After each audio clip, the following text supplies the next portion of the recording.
नमस्कार, मैं हूं विशाल यादव। भरे मंच से राहुल गांधी ने प्रधानमंत्री नरेंद्र मोदी की एप्स्टीन फाइल को खोल दिया है। भरे मंच से राहुल गांधी ने इस बात का ऐलान कर दिया है कि प्रधानमंत्री नरेंद्र मोदी पर बहुत बड़ी कार्रवाई होगी। हम सभी लोगों को मालूम है कि आज मोदी सत्ता में रहकर जो मलाई काट रहे हैं, लेकिन जिस दिन विपक्ष में होंगे हालात क्या होंगे शायद मुझे बताने की जरूरत नहीं है।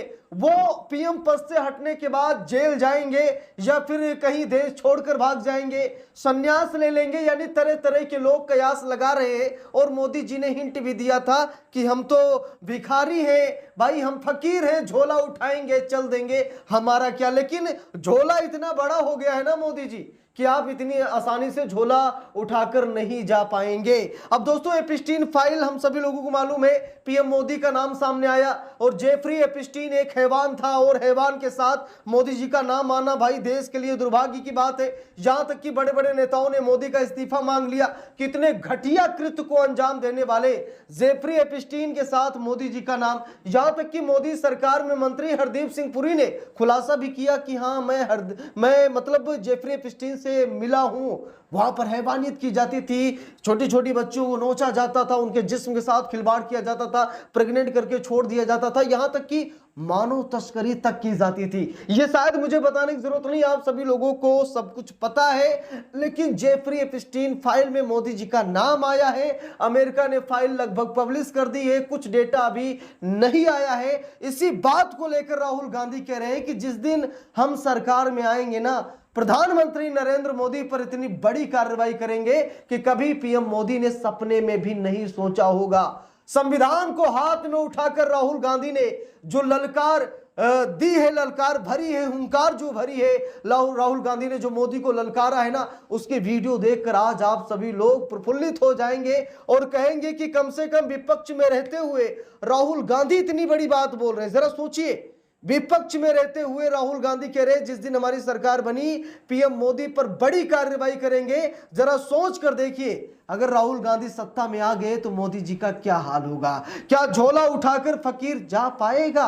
आप लोगों को क्या लगता है? राहुल गांधी ने यह भी कहा कि मोदी जी लोकतंत्र की सरेआम हत्या कर रहे हैं। प्रधानमंत्री नरेंद्र मोदी संविधान को कुचल रहे, संविधान को नहीं मानते। दोस्तों, मैं क्या ही बोलूं, मैं चाहता हूं कि आप सभी लोग राहुल गांधी का यह बयान देखिए, जहां पर राहुल गांधी गरज रहे हैं, बरस रहे हैं और हाथ में संविधान उठाकर यह कसम खा रहे हैं कि जिस दिन हमारी सरकार बनी पीएम मोदी को नहीं छोड़ेंगे। जरा आप लोग ये वीडियो देखिए। एप्स्टीन का नाम लिया और नरेंद्र मोदी ने अमित शाह को इशारा किया कि भैया इसको, स्पीकर से कहा कि भैया बंद करवा। 4 घंटे लोकसभा में मुझे बोलने नहीं दिया। मैं क्या बोलने जा रहा था? मैं एप्स्टीन की बात करने जा रहा था, मैं अदानी के बारे में बोलने जा रहा था, मगर नरेंद्र मोदी जी उठ के पार्लियामेंट हाउस से भाग गए। आंख में आंख नहीं मिला सकते, यह सच्चाई है। इनका सिस्टम क्या है? अदानी इनकी पूरी मार्केटिंग करता है, इनको ये पूरी देश का धन पकड़ाते हैं। इनके पास ईडी है, सीबीआई है, इनकम टैक्स डिपार्टमेंट है। और सीधी सी बात है, हम नरेंद्र मोदी से, ईडी से, सीबीआई से, इनकम टैक्स डिपार्टमेंट से डरते नहीं। कर लो जो करना है, कोई फर्क नहीं पड़ता। हम कांग्रेस पार्टी, आप लिख के ले लो, कांग्रेस पार्टी नरेंद्र मोदी को हराएगी और फिर देखना हम क्या कार्रवाई करते हैं नरेंद्र मोदी के साथ। क्योंकि इन्होंने देश पर आक्रमण किया है, लोकतांत्रिक सिस्टम पर आक्रमण कर कर इन्होंने अंबेडकर जी के संविधान पर आक्रमण किया है।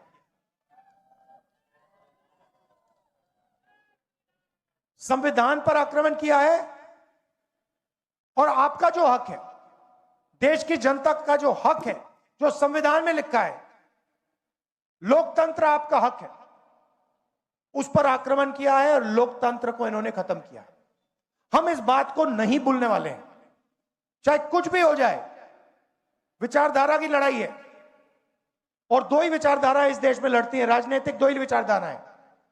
एक आरएसएस की, नफरत की, बंटवारे की, दूसरी कांग्रेस पार्टी की, मोहब्बत की, एकता की विचारधारा। आप देख लेना, बाकी सारी की सारी पार्टियां इनके सामने नहीं खड़ी हो पाएंगी, एक नहीं हो पाएगी, और अंत में सिर्फ कांग्रेस पार्टी खड़ी होगी और कांग्रेस पार्टी इनको हराएगी। तो यहां पर आप सभी लोगों ने राहुल गांधी को सुना, और राहुल गांधी को सुनने के बाद आप लोगों के मन में जो भी प्रतिक्रियाएं आई हो आप लोग कमेंट बॉक्स में जरूर बताइएगा। दोस्तों, मैं आप लोगों से पूछना चाहता हूं, क्या सच में एपिस्टीन फाइल खुलनी चाहिए? वैसे तो लगभग खुल गई है, मोदी जी का नाम आ गया, लेकिन किसी बड़े कांड में नाम नहीं आया है। ठीक, किसी कांड में नाम नहीं आया है। और हम सभी लोगों को मालूम है कि अमेरिका सिर्फ और सिर्फ मोदी जी के नाम पर यह धमाका करना चाह रहा था। अभी तो बहुत बड़ा धमाका होगा। अभी हम लोगों को मालूम है कि भाई देश के प्रधानमंत्री है नरेंद्र मोदी, तो अमेरिका ने भी थोड़ा सम्मान दे दिया कि चलिए ठीक है, ज्यादा फाइल नहीं खोलते, कुछ ही फाइल खोलते हैं। और कुछ फाइलों में मोदी जी का नाम आया, और हरदीप सिंह पुरी का तो इस्तीफा मांगा जा रहा है। मोदी सरकार में केंद्रीय मंत्री हरदीप सिंह पुरी का इस्तीफा मांगा जा रहा है। बार बार कहा जा रहा है कि इस्तीफा दे दें। इतने घटिया व्यक्ति के साथ उनका नाम आया है, उनका उठना बैठना था, यहां तक कि वो मुलाकात भी उनसे करते थे। खुद कबूलनामा किया हरदीप सिंह पुरी ने कि भाई हाँ, मैंने मुलाकात की है, डिजिटल इंडिया की जानकारी दे रहा था। जरा सोचिए, जब देश में डिजिटल इंडिया लागू नहीं हुआ था उस समय डिजिटल इंडिया की कौन सी जानकारी दे रहे थे जेफरी एपिस्टीन को? भाई कौन सी जानकारी दे रहे थे, बताइए ना, क्यों नहीं बता रहे? जब भारत में घोषणा नहीं हुई डिजिटल इंडिया की, आप डिजिटल इंडिया की जानकारी हरदीप सिंह पुरी को दे रहे, मैं भी चाहूंगा जेफरी एपिस्टीन को दे रहे थे। भाई वो कौन है? विद्वान है, वैज्ञानिक है, वो किसी देश का राजा है, प्रधानमंत्री है, राष्ट्रपति। भाई है कौन वो? आप उसे डिजिटल इंडिया की जानकारी देने क्यों गए थे?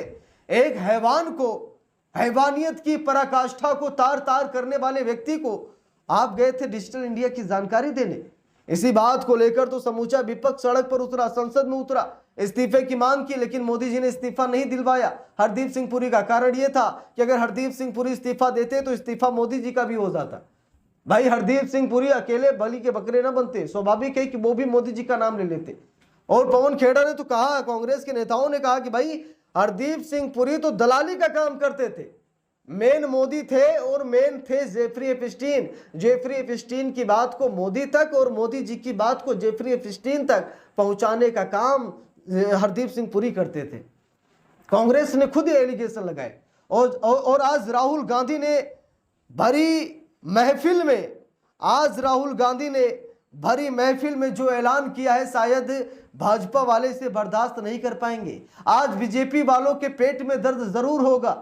आज मोदी भक्तों को 440 वोल्ट का झटका जरूर लगेगा, क्योंकि राहुल गांधी ने कह दिया है कि सत्ता में आने के बाद एपिस्टीन फाइल खुलेगी और एपिस्टीन फाइल में जिन जिन का नाम है उनके ऊपर कार्रवाई भी होगी। तो इस पूरे मामले पर आप सभी लोगों की क्या राय है, आप लोग कमेंट करके जरूर बताइएगा। वीडियो को लाइक शेयर, अगर चैनल पर नए हैं सब्सक्राइब करके सपोर्ट कीजिएगा। मिलते हैं दूसरी वीडियो में, तब तक के लिए बहुत बहुत धन्यवाद।